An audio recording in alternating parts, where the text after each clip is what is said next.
Hey there, welcome back to DrafterDan Studios, and this is part 2, where part 1 was all about the deconstruction of this wall. This is about putting it all back together with a pocket door in it. So, oh yeah, make sure you have the right screws there, buddy. Putting in the back jamb, this is where the header fits between these two guys. You'll notice that the jamb is splitting the difference on the drywall here, so I've got space for the drywall to screw into. Oop, nice. Okay, we won't talk about that. And we shall carry on.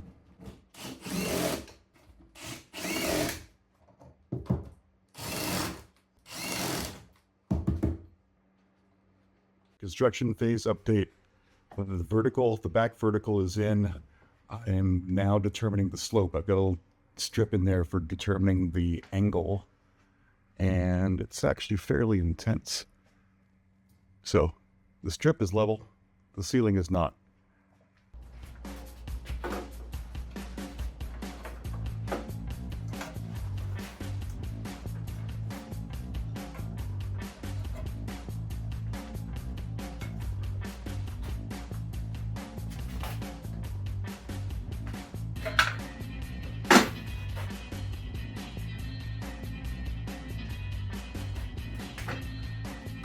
So here I've got a couple of 2x6s I'm working with. I'm going to make a ramp out of this to match the slope of the ceiling. That's what's going on here. Here we go.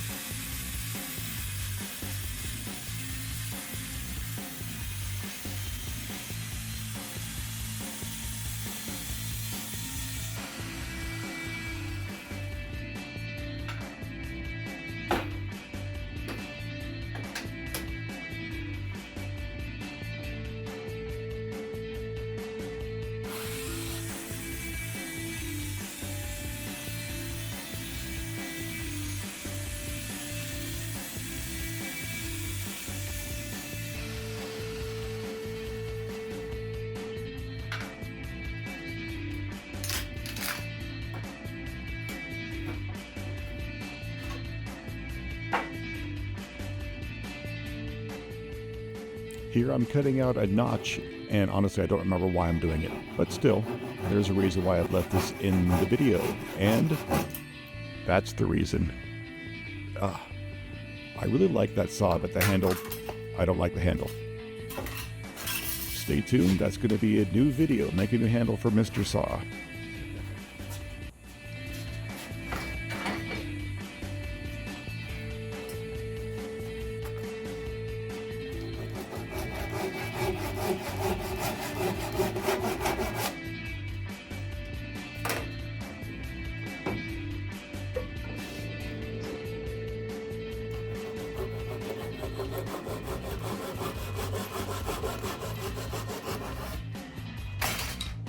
I had intended to leave that ramp solid the entire length, but it seemed like overkill.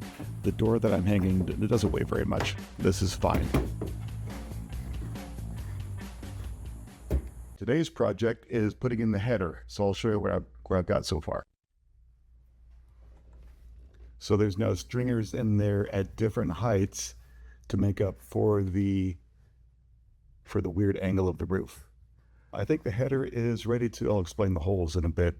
I think the header is ready to put in place. Let's do that now. So the header block is now ready to go in. I didn't like how the manufacturers had the studs going in. They only had it attaching into the metal, aluminum, like that. I thought it'd be much more stronger to put it into a block above there. And I've got enough vertical space to deal with it. So that's why there's holes in the wall, so I can access those guys and put screws in, which is what we're doing now.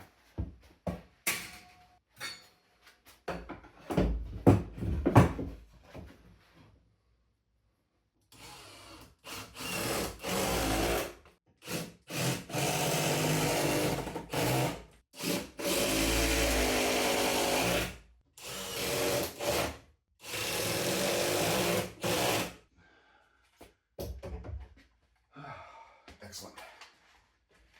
With the bottom fastened down and square with the wall, let's secure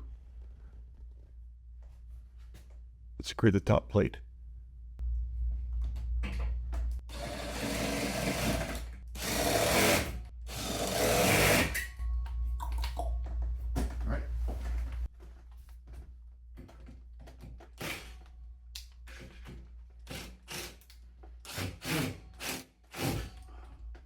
There we go. We'll check for square again, but the concept is that we have a piece of wood across the face. I'm going to make a little rabbet on it so it goes over the face of the drywall. So it'll come out, and then it'll be the gap in between for the door to slide through. Here we go.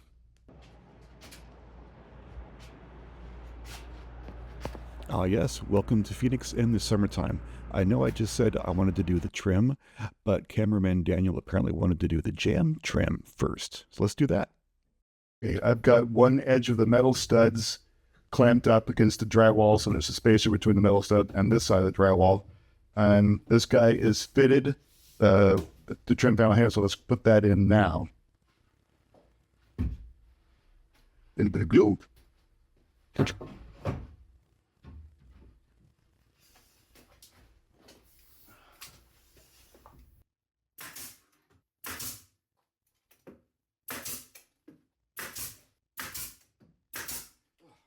Okay. This board is in place.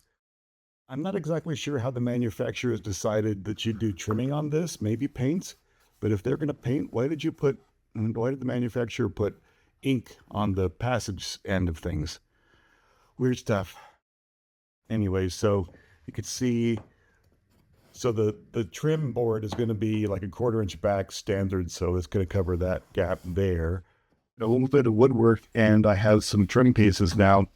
These will go on this edge, and it has a bit of an overlap, so it overs the drywall. Overhangs the drywall. So we'll put that in now. Here I've got a little bit of construction adhesive on there. You can see that edge that covers the drywall is about a 1/4 inch. So the trim piece is going to be butting right up against that, so you won't see any actual drywall. Clamping, screwing, and this is going into the metal stud, so it's actually quite strong. I didn't show it, but there is a plate attaching the bottom of those two metal studs together to the concrete. I do have the pocket door in just as a temporary so I can get the basis for how these guys sit, but this is how it's going to look so far. So this is the part of the project where you're kind of sick of looking at it. So that means you are getting close to being done. So I've added some trim pieces, furring out where I need to either have the drywall sit flush with the existing wall, or trim pieces are going in for where the molding is going to come around all the way around. So getting really close. Things are gluing up. I've got a section down at the bottom. I can where the bottom of the drywall will attach to. What I'm thinking about, I'm not quite sure if I should put a stringer right across the middle. This is like 81 inches tall. I mean, it's not really going to be structural, but I can't imagine drywall would have too much flex across this space. I'm not exactly sure. I might do that, I might not. We shall see. But we're getting close. All right, we've got the last major trim piece to put on. It's 112 degrees. That's what, 44.5 degrees Celsius? And we're working through it. All right, here we go.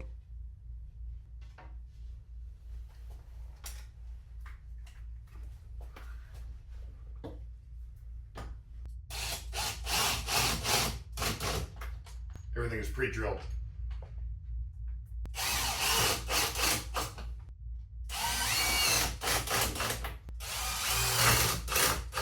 Closer look time. Okay, so these guys are flush. The trim's gonna go around here, drywall in that pocket, and over there, the same thing below.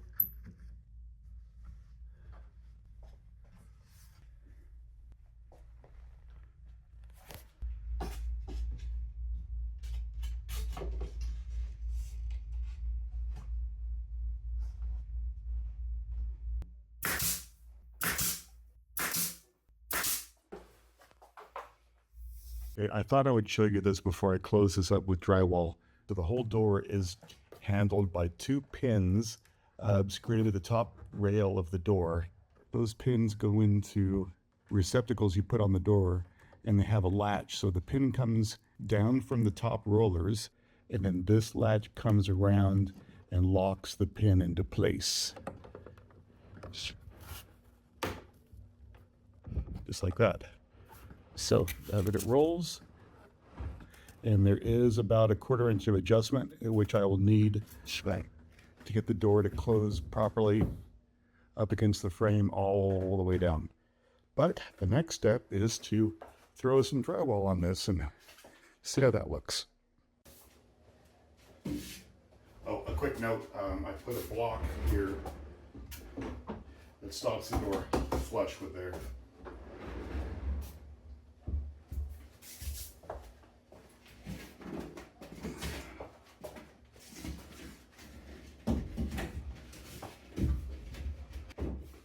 That's goes.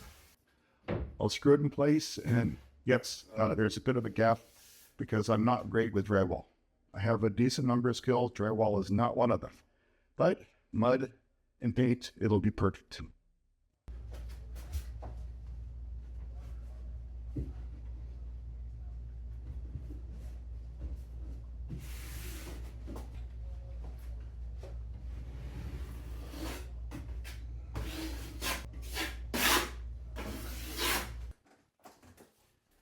Pacha, pacha, pacha.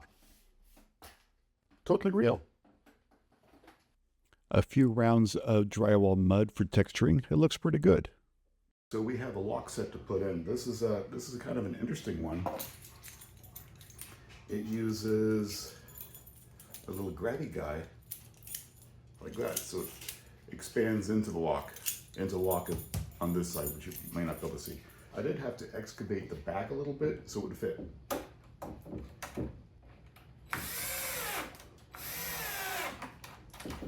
So it goes in this, and it is fine. Here are some screws to hold it all together.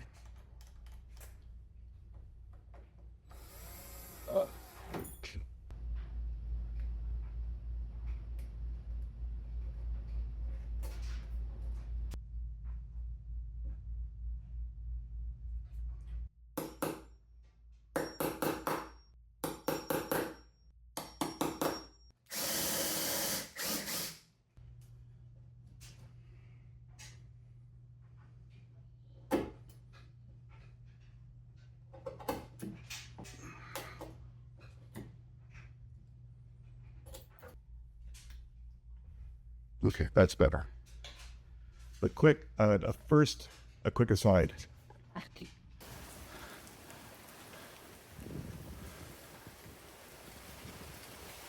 A nice little monsoon happening. A little bit of rain even. How about that? Anyway, might be time to quits. Call it quits for the moment. Batten down the hatches, as it were.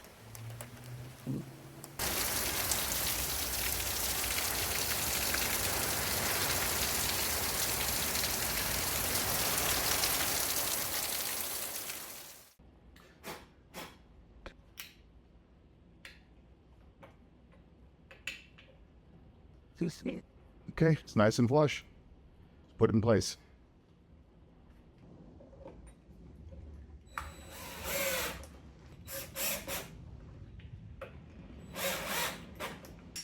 First time closing, let's see what happens.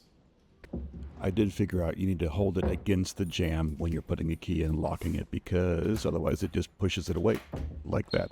But a little bit of pressure and click. We had the little pull guide to install. This is kind of the last thing we need to do. So we could actually pull it out when it's flush into the pocket. So I've already got it marked out. So let's do some drilling and get after it.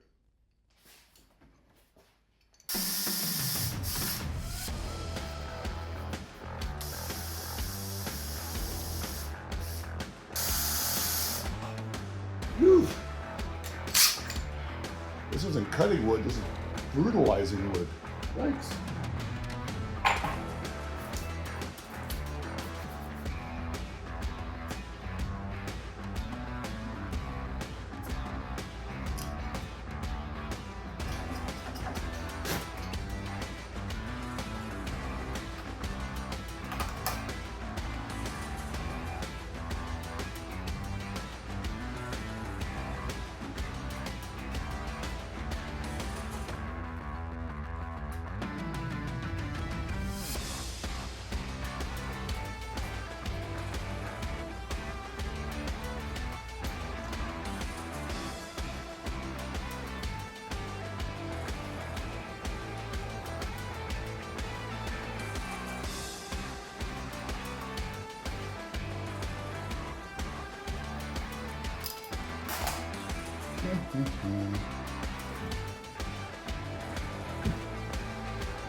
Okay, so the pocket is cut out, fits nicely, and is ready to put to be installed. Little guy goes in. Wonder if these screws are ferrous. Within reason.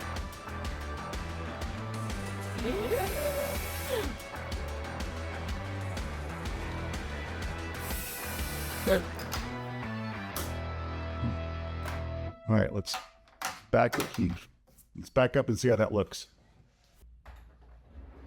All right, so with the little pull handle set up and running nicely, I'm going to call this good. There's a little bit of touch up to do, but I think we're at a good spot to stop the video. I do realize, of course, that how do you make a hole in the wall look interesting for YouTube? The answer is you do not.